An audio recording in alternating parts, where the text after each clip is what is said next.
triplex villas at Kollur, APR Projects. Actually ఇంట్లోనే మీ serial names చెప్దాం అనుకున్నాను కానీ చాలా పెద్ద లిస్టే ఉంది. సో ఒక 1 లైన్ లో చెప్పేసేయండి అన్ని. ఫస్ట్ వచ్చేసి భార్యామణి నుంచే స్టార్ట్ అయింది. భార్యామణి తర్వాత అంతఃపురం చేశాను. అంతఃపురం తర్వాత ఇదేంటి హృదయం చేశాను. ఇన్ హౌసే అన్నమాట. హృదయం తర్వాత స్వాతి చినుకులు, జీలో ఎవరైనా మోహిని, సీతకొక చిలుక, అభిషేకం, ప్రెస్టీజియస్ అభిషేకం ప్రెసెంట్ శతమానం. మిమ్మల్ని అందరూ కూడా సంతూర్ మమ్మీ అంటూ ఉంటారు కదా. అవునా? అవును అంటూ ఉంటారు. మీరు చెప్పాలి అన్నరా మీరు మీ సెట్ లో గానీ ఎవరు అంటూ ఉంటారు. అంటే చాలా మంది మీకు పెళ్ళి అయిందా, ఇంకా పెళ్లి అవ్వలేదు అనుకో. నేను కూడా ఫర్ ద ఫస్ట్ టైం అనుకున్నా అట్లాగా పెళ్ళి అవ్వలేదని. తర్వాత ఎప్పుడైతే నేను స్టడీ చేస్తున్నానో షాక్ అయ్యా నేనైతే, ఇద్దరు పిల్లలు అని చెప్పి. యా, అందరూ అలా షాక్ అవుతూ ఉంటారు.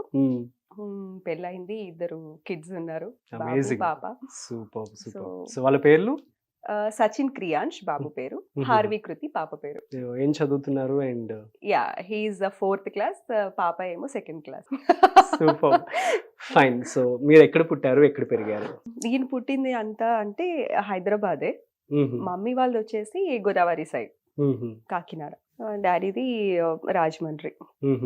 సో తర్వాత ఎడ్యుకేషన్ ఎంత? ఎడ్యుకేషన్ వచ్చేసి నేను బీఫార్మసీ చేసా, ఊటీలో జేఎస్ఎస్ కాలేజ్ లో చేశాను అనమాట.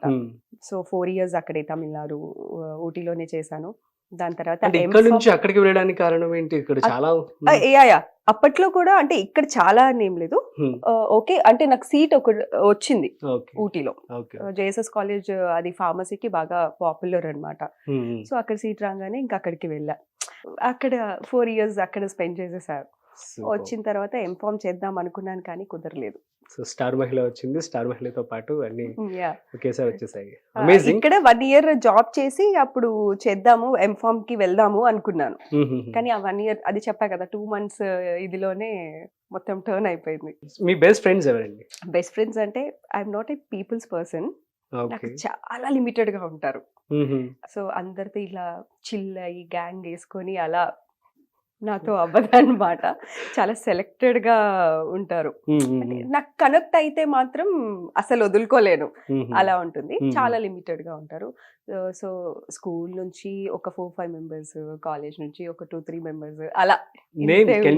అంటే బెస్ట్ పర్సన్ అని చెప్పి మేము విన్నాం, వివేక్ అని చెప్పి. వివేక్ మీరే చెప్పేస్తున్నారు, మీరు చెప్పట్లేదు కాబట్టి. బాగా పాపులర్ అయిపోయా చూసావా. Vivek is my bestie. నా కాలేజ్ ఫ్రెండ్ అన్నమాట.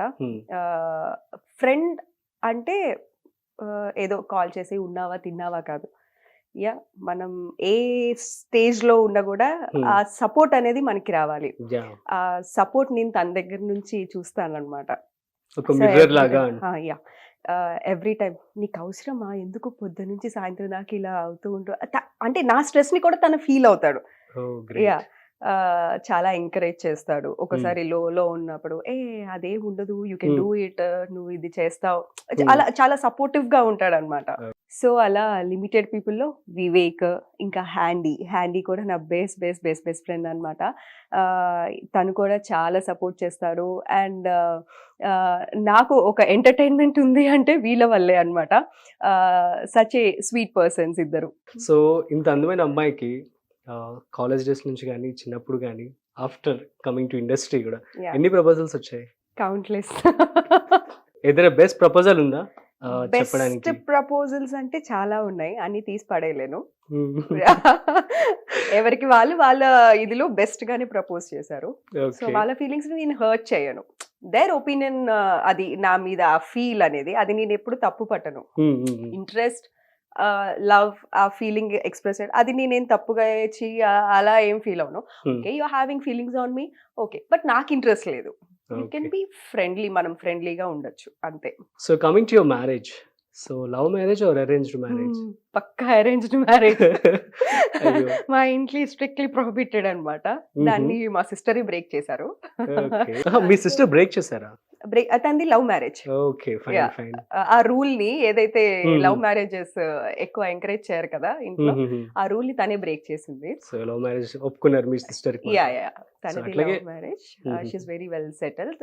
యూఎస్‌లోనే ఉంటారన్నమాట. ఓకే. అందుకని మీరు యూఎస్ వెళ్ళేవారా? యాహ్! ఓకే. దాని గురించే. హుహు. సో, నా మ్యారేజ్ వచ్చేసి అరేంజ్డ్ మ్యారేజ్. అది హ్మ్. కూడా వీళ్ళు పాపం ఏమి ఇలా పక్కాగా ప్లాన్డ్ అనేమి లేదు. జస్ట్ హ్మ్. అప్పుడే బీఫార్మసీ కంప్లీట్ అయ్యి వచ్చాను. హ్మ్. ఎవ్రీ ఇయర్ మేము ఊరికెళ్ళి అమ్మవారికి అన్నదానం అది చేస్తాం అన్నమాట. దసరా ఓకే. టైంలో. హుహు. ఆ టైంలో క్యాజువల్‌గా ఒక సంబంధం వచ్చింది. హ్మ్. క్యాజువల్‌గా ఓకే. ఫోటో తీసుకొచ్చి ఇచ్చారు. జస్ట్ వీళ్ళు కూడా ఇక్కడే ఉన్నాం కాబట్టి వాళ్ళది భీమవరం. ఒకసారి హుహు. చూద్దాము అన్నట్టుగానే అనుకోని ఎళ్లారు.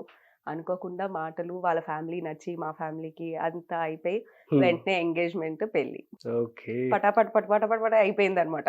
హ్మ్. సో, నేను కూడా రియలైజ్ అవ్వలేకపోయానన్నమాట. ఇమ్మీడియేట్‌గా అయిపోయింది. హ్మ్. ఎంగేజ్‌మెంట్ అయిపోయింది. దాని తర్వాత నేను అంటే మీరు ప్రిపేర్డ్‌గా ఉన్నారా పెళ్ళికప్పుడు ఆ టైంలో? ప్రిపేర్డ్‌గా అంటే ఐ కెన్ సే నో. నేను అప్పటికి థర్డ్ ఇయర్‌లో ఉన్నాను. ఓహ్! ఎంగేజ్‌మెంట్ చేసేసారు. హ్మ్. పెళ్లి కూడా అంటే లేదు నేను ఫోర్త్ ఇయర్ అయ్యాకే పెళ్లి చేసుకుంటాను. హ్మ్. సో, ఫార్మసీ ఫినిష్ చేసిన తర్వాతనే చేసుకుంటానని చెప్పి ఫోర్త్ ఇయర్ కంప్లీట్ అయిన తర్వాత అప్పుడు మ్యారేజ్ చేశారు. సో, అలా చక్కగా. కాలేజ్ నుంచి అన్నీ రావడం మీకు ఇలా టైంకి పెళ్లయిపోయింది. జరిగిపోయినాయి ఇక అన్ని చక్కగా. టైంకి జరిగిపోయినాయి ఇటు అన్నమాట. ఫేమ్ వచ్చేసింది. ఇటు యాహ్! హీరోయిన్ అయిపోయారు. కాలేజ్ అంటే మ్యారేజ్ అయిన తర్వాతనే నాకు ఇండస్ట్రీలోకి. మీలాంటి ఆర్టిస్ట్ అందరికి ఏమని చెప్తారు? సో, అప్‌కమింగ్ వాళ్ళకి గాని, సో ప్రెజెంట్ ఉన్న వాళ్ళకి ఇండస్ట్రీలో నిలదొక్కుకోవడం ఎట్లా? అంటే ఏమని చెప్తారు? See I believe talent. Hmm. Talent obviously. అనేది ఎవ్వరైనా ఎంకరేజ్ చేస్తారు. హ్మ్. అందులో ఈటీవీ. హ్మ్. ఈటీవీ మాత్రం ఖచ్చితంగా నాకు నేను మిగతా ఛానెల్స్ మీద చెయ్యవు అని నేను చెప్పట్లేదు. హ్మ్. బట్ నేను చూసాను కాబట్టి హ్మ్. నేను జీరో యాక్టింగ్ స్కిల్స్‌తో వచ్చిన దానికి ట్రైనింగ్ ఇచ్చి ఇంత సక్సెస్‌ఫుల్ అంటే పెద్ద ఈ 'అభిషేకం' లాంటి ప్రెస్టీజియస్ ప్రాజెక్ట్స్‌లో నాకు ఆఫర్స్ ఇచ్చి హ్మ్. కంటిన్యూయస్‌గా ప్రాజెక్ట్స్ ఇస్తూ నన్ను ఇంతవరకు తీసుకొచ్చారంటే ఐ బిలీవ్ అంతే. ఈటీవీకి నిజంగా నేను చాలా రుణపడిపోయి ఉన్నాను. అండ్ మీ పేరెంట్స్ గాని, సో మీ హస్బెండ్ యాస్ ఎన్ ఆర్టిస్ట్‌గా ఎలా చూస్తారు మిమ్మల్ని ఇంట్లో? నిజంగా మనం ఏం చేయాలన్నా అందులో ఒక విమెన్‌కి హ్మ్. హ్మ్. ఫ్యామిలీ సపోర్ట్ లేకుండా ఆబ్వియస్లీ. నథింగ్. ఎంత మనం ఇండివిడ్యువాలిటీ మనం మెయింటైన్ చేసుకున్నా ఫైనల్‌గా మనకు కావాల్సింది ఫ్యామిలీ సపోర్టే. హ్మ్. నాకది I'm very, very, very much blessed to have such a family. హ్మ్. ఆహ్, అసల నేను మాటల్లో చెప్పలేను. మా ఇన్‌లాస్ గాని, మా అత్తయ్య గారు, మామయ్య గారు కానీ, హ్మ్. హ్మ్.